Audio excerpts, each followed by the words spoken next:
Welcome to the Dennis Report Commentary. I'm Dennis Atchison. We are 3 weeks into a federal election campaign that is 11 weeks long, the longest in our history. I wanted to take a moment to talk about some of the points of view and perspectives that maybe help add to the process. One of them is, so far we haven't had much discussion on water. How is it that Canada doesn't have a national water strategy? Do you think a national water strategy is important?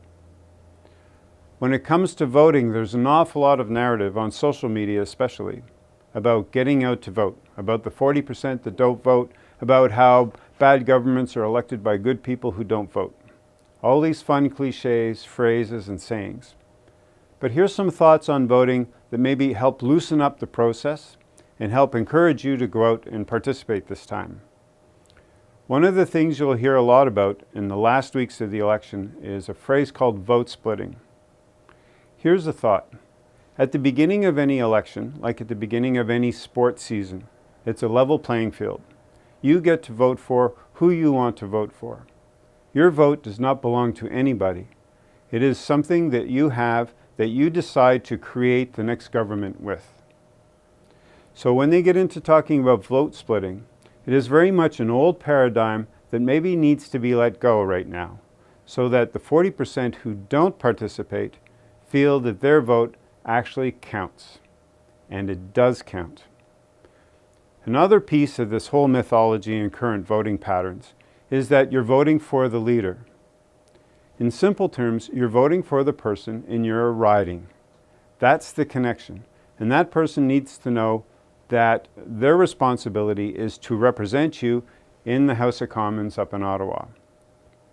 So if you shifted your perception a little bit around how you vote, and that you're not voting for the leader, but you're voting for one of the 4 or 5 people in your area, then that should give you some comfort that your vote is not wasted and that it all matters.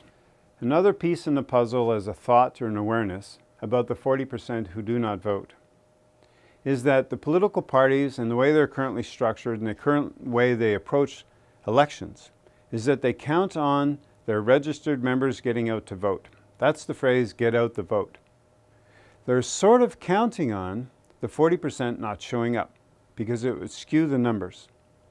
Just for the sake of a simple mathematical example, let's say there's 10,000 voters in a particular riding, and one party has 3,500 members, the other party has 3,200 members, and split amongst the rest is the balance of membership, and 40% aren't members of anything. The strategy from the existing parties is to make sure that all of their registered members get out to vote. And if that's all that happens, then they know if they're going to win or lose, or that it'll come down to 200 or 300 votes here or there. The key piece that the media rarely report on is that they're counting on 40% of you not participating.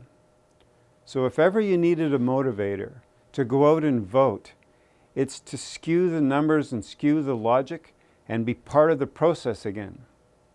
That would be a very exciting thing to see in Canadian politics if the voter turnout got up in the 70 to 75% range.